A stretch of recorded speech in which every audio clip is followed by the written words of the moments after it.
Hollywood movie की explanation लेकर हाजिर हूँ फिर से। तो मूवी का नाम है डोंट लुक अप। यह एक धूमकेतु की धरती की ओर बढ़ने की कहानी है। तो कहानी की स्टार्टिंग में हम देखते हैं ग्रिमी को, जो एस्ट्रोनॉट जैसे वैज्ञानिकों के लिए काम करती है। वो दूरबीन से देख रही थी तो उसे एक बहुत बड़ा धूमकेतु दिखता है, जो धूमकेतु अब तक अनजान था, यानी ये अभी तक किसी को दिखा भी नहीं था। अब यह नया धूमकेतु मिलने की वजह से ग्रिमी खुश होती है और ये बात अपने सीनियर से कहती है। अब सब मिलकर उस धूमकेतु पर रिसर्च करने लगते हैं। तो इन्हें समझता है कि ये धूमकेतु पृथ्वी की ओर बढ़ रहा है और वो साइज में काफ़ी बड़ा है। धीरे धीरे वो पृथ्वी की ओर बढ़ रहा है। जल्द ही वो पृथ्वी से टकराएगा, जिससे पृथ्वी का विनाश हो जाएगा। पृथ्वी की दुनिया ही पूरी तरह तबाह हो जाएगी।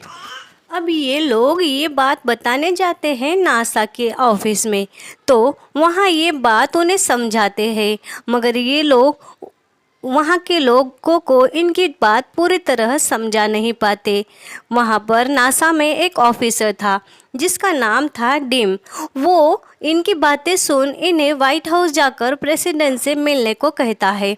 अब ये लोग व्हाइट हाउस आते हैं, मगर यहाँ इनकी बात कोई भी नहीं सुनता। यहाँ का माहौल ही कुछ अलग था। प्रेसिडेंट और उसका बेटा इनकी सारी बातें सुनते तो है, मगर इग्नोर करते हैं, क्योंकि जल्द ही इलेक्शन थे और ये लोगों का पूरा ध्यान इलेक्शन पर था। ये लोगों का इनकी बातों पर विश्वास नहीं होता। तब ग्रिमी और ग्रिमी का बॉस यहाँ पर उन्हें समझाने की कोशिश छोड़ देते हैं।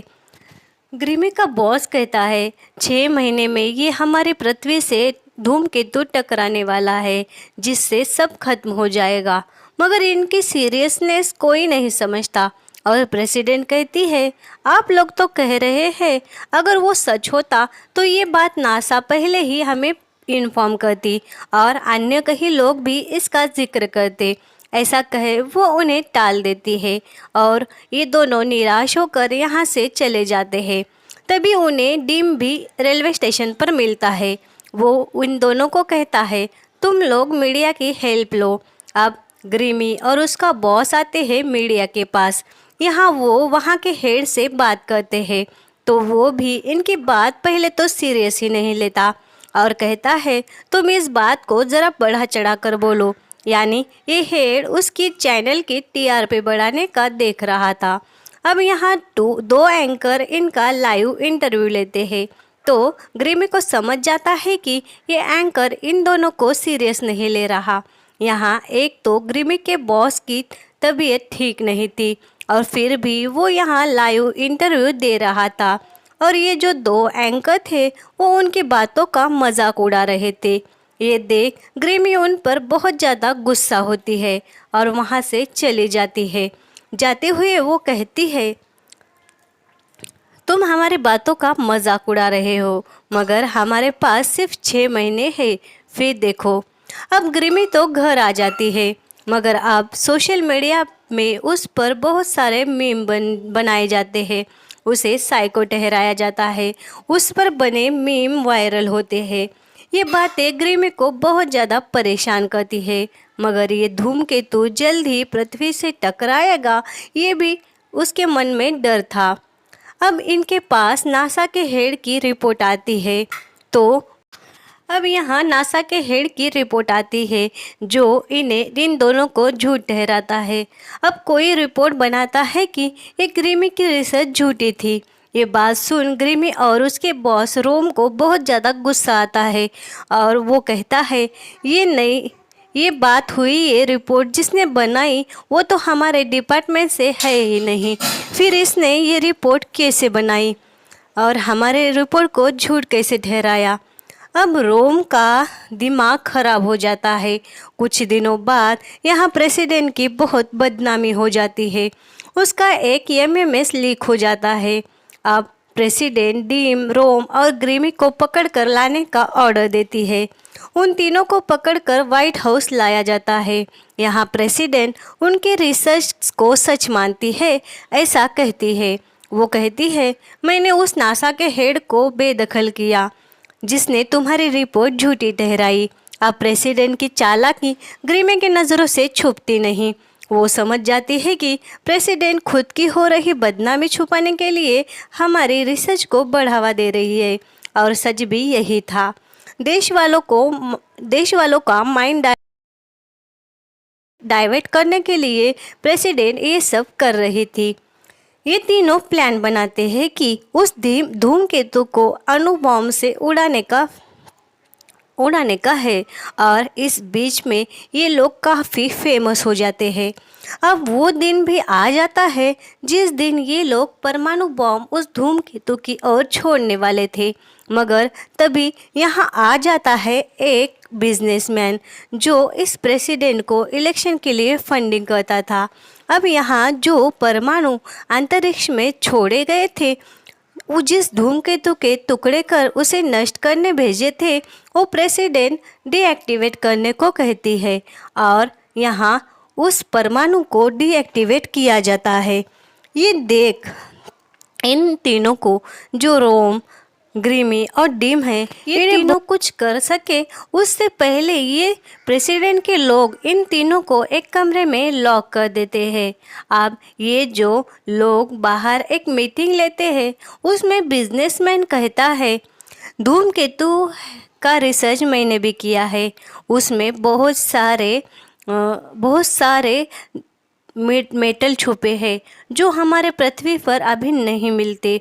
और वो धूमकेतु पृथ्वी के ऑर्बिट में आने देते हैं और उसमें ड्रोन लगाते हैं।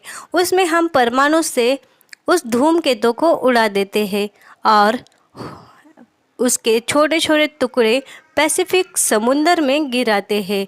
उस धूमकेतु में बहुत सा मेटल है जो हमें काम आ सकेगा। उस धूमकेतु में जो मेटल है उसकी कीमत करोड़ों में होगी और बाद में हम उस पैसिफिक समुद्र में गिराया हुआ मेटल निकाल लेंगे और बाद में उस मेटल से पैसा ही पैसा कमाएंगे। ये तो था बिजनेसमैन का माइंड। अब वो तो चाहता ही ऐसा था, उसका काम ही पैसा कमाना था। मगर प्रेसिडेंट भी उसकी बातों में आ जाती है और उस बिजनेसमैन का प्लान ही एक्सेप्ट कर लेती है। इनके ऐसे प्लान से पृथ्वी को धोखा हो सकता है, ये बात तो वो सोचता ही नहीं। मगर ये तीनों इस बात से बहुत नाराज़ होते हैं। उन्हें लगता है पैसा कमाने के लिए ये लोग जान भी धोखे में डाल सकते हैं। अब ये तीनों क्या करेंगे? अब ये तीनों एक रेस्टोरेंट में आ जाते हैं। तीनों भी बहुत नाराज़ थे। ये लोग डिस्कस कर रहे थे कि उनकी प्लानिंग कैसे गलत है, अर्थ खतरे में है। ये लोग सब लोगों को खतरे में डाल रहे हैं। ये बातें सुन वहाँ रेस्टोरेंट के सब लोग इनके पास आते हैं क्योंकि इनकी डिस्कशन ही बहुत ज़्यादा दिलचस्प थी। और यहाँ ग्रीमी सबको चीख चीख के कहती है कि प्रेसिडेंट और वो बिजनेसमैन जानबूझकर धरती को खतरे में डाल रहे हैं। अब यहाँ सब लोग इनकी बातें सुन शहर में दूसरे दिन से तोड़फोड़ करना शुरू करते हैं और सब तरफ बस अफरा तफरी मच जाती है, जिसकी वजह से ग्रीमी को ही अरेस्ट कर लिया जाता है। और मीडिया में न्यूज़ चलती है कि ये जो धूमकेतु है उसे हम सुरक्षित धरती पर ले आएंगे, जिसमें नए बिजनेस स्टार्ट होंगे। हमारा देश बहुत तरक्की करेगा, हमारा देश बड़ी इकोनॉमी बन जाएगा। और ऐसे ही देश के नाम पर लोगों को भड़काए जाने वाले कुछ लोग हैं जो देशद्रोही है और ग्रीमी के खिलाफ सब लोगों को भड़काया जाता है। ग्रीमी और रोम देश का फ़ायदा नहीं चाहते, ऐसा सब तरफ फैलाया जाता है और इनकी बहुत सी नेगेटिविटी इनमें फैला दी जाती है।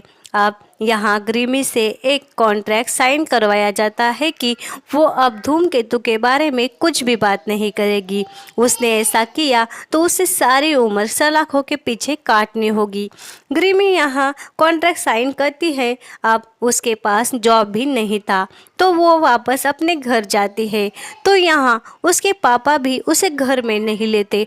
कहते हैं तुम जैसे देशद्रोही के लिए मेरे घर में जगह नहीं है। यानी इससे ये समझता है कि गवर्नमेंट ने कितनी ज़्यादा निगेटिविटी इनके खिलाफ फैला दी थी इनके बारे में। इधर रोम को वो बिजनेसमैन अपने साथ ले जाता है। वो उसे वहाँ उस ड्रोन का स्पेस में भेजने में मदद करने के लिए कहता है और रोम उस ड्रोन को देखता है। कहता है सॉरी सर, आपका यह मिशन फेल हो जाएगा क्योंकि आपकी ये टेक्नोलॉजी इतनी भी भारी नहीं है कि वो प्रकृति को टक्कर दे सके। आपको अंदाज़ा नहीं कि उस धूमकेतु की स्पीड कितनी है। मेरी मानिए उसे स्पेस में ही नष्ट कर दे, धरती की ऑर्बिट तक ना लाए। अब यहाँ ये बिजनेसमैन उनकी सुनता नहीं और उसे धमकाता है कि इस बात का बाहर प्रचार करोगे तो तुम्हारी असिस्टेंट जैसे घर का ना घाट का तुम्हें कर छोड़ दूंगा। ये सुन रोम घर वापस आ जाता है। अब रोम इधर ग्रीमी को कॉल करता है और हम देखते हैं ग्रीमी को जो अपना गुजारा करने के लिए एक रेस्टोरेंट में काम कर रही थी। वहाँ उसके काफ़ी दोस्त बन गए थे और एक बॉयफ्रेंड भी। एक दिन वो अपने बॉयफ्रेंड के साथ बैठी थी, तभी वो आसमान की ओर देखती है। वह धूमकेतु उसे दिखाई देता है। अब वो उसे धूमकेतु साफ साफ देख पा रही थी क्योंकि वो पृथ्वी के ऑर्बिट में आ चुका था। अब यहाँ वो निराश होती है कि पृथ्वी जल्द ही नष्ट होने वाली है और वो ये बातें उसके बॉयफ्रेंड से भी कहती है। अब यहाँ इधर रोम भी देख रहा था कि वो धूमकेतु पृथ्वी पर से साफ साफ दिख रहा है और वो अब रोम ग्रीमी को कॉल कर मिलने बुलाता है। ये तीनों मिलते हैं और वो उनसे कहता है तुम मेरे घर डिनर के लिए आओ। यहाँ वो कहता है मुझे लगता है ये मिशन फेल हो जाएगा क्योंकि वो धूमकेतु बहुत ज़्यादा शक्तिशाली है। उनके ड्रोन काम करने वाले हैं नहीं और वो उस चीज़ का सामना नहीं कर पाएंगे। अब यहाँ बहुत से लोग थे जो प्रेसिडेंट पर भड़के हुए थे। अब वो बहुत सी बातें सोशल मीडिया में फैला देते हैं। अब यहाँ ये लोग आज का दिन लास्ट दिन समझकर एंजॉय कर रहे थे। इधर वह रोम अपने घर आता है जहाँ पर उसकी बीवी और 2 बेटे भी थे। यहाँ ग्रीमी, उसका बॉयफ्रेंड और डॉक्टर डीम भी आता है। ये लोग डिनर करते हैं, एक दूसरे से ढेर सारी बातें करते हैं। इधर प्रेसिडेंट और वह बिजनेसमैन उस ड्रोन यानी मिशन पर नज़र रखे हुए थे। यहाँ ये लोग बहुत सारे ड्रोन स्पेस में भेजते हैं। स्पेस में उस धूमकेतु में जो बॉम्ब छोड़ते हैं मगर उस धूमकेतु पर कोई असर नहीं होता। अब वो पृथ्वी के बहुत नज़दीक आ गया था। ये धूमकेतु टूटने का नाम नहीं ले रहा था। एक एक कर इनके सब ड्रोन नष्ट हो जाते हैं और ये देख प्रेसिडेंट और बिजनेसमैन वहाँ से भाग जाते हैं। यहाँ सारे लोग जो काम कर रहे थे वो भी अपने परिवार वालों को आखिरी बार मिलने के लिए भाग जाते हैं क्योंकि उन्हें पता चल गया था कि अब ये मिशन फेल हो गया है। जल्द ही वो धूमकेतु पृथ्वी से टकराएगा और पृथ्वी नष्ट हो जाएगी। यहाँ ये जो धूमकेतु था वो परमाणु बॉम्ब से भी टूटा नहीं था। इसी से वो अंदाज़ा लगाते हैं कि उसमें जो मेटल है वो कितना ज़्यादा शक्तिशाली था। अब यहाँ सब लोग भागते हैं मगर प्रेसिडेंट का बेटा वहीं नासा के ऑफिस में बैठा रहता है क्योंकि उसे अपनी माँ पर गुस्सा आ रहा था और प्रेसिडेंट को भी खुद की गलती का एहसास हो रहा था। उसे लगता है काश ग्रीमी और रोम की बात सुन लेती तो ये तबाही नहीं आती। उन्हें ज़रा सा सपोर्ट करती तो सब कुछ ठीक हो जाता। अब वो प्लेन में बैठकर दूसरे प्लैनेट में जाने का सोचते हैं। अब प्रेसिडेंट रोम को कॉल कर कर माफ़ी मांगती है और कहती है, मुझे माफ़ कर दो, मैंने तुम्हारी बात नहीं मानी। अब ये मिशन फेल हो गया, मगर उस बिजनेसमैन ने कुछ ऐसी प्लेन्स बनाई थी जो दूसरे प्लैनेट में ले चले। वहाँ बहुत सुरक्षित प्लैनेट होगा, वहाँ ये प्लेन उतरेंगे। तुम आना चाहते हो तो आ सकते हो।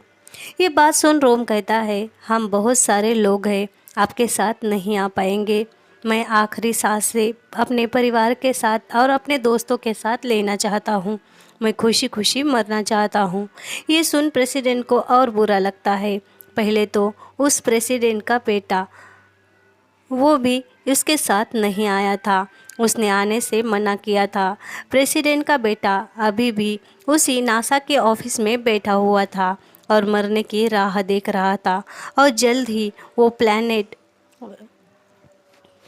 वो धूमकेतु धरती से टकराता है और धरती नष्ट हो जाती है। इधर वो प्रेसिडेंट कुछ लोगों के साथ प्लेन में किसी दूसरे सुरक्षित प्लेनेट में आ जाती है।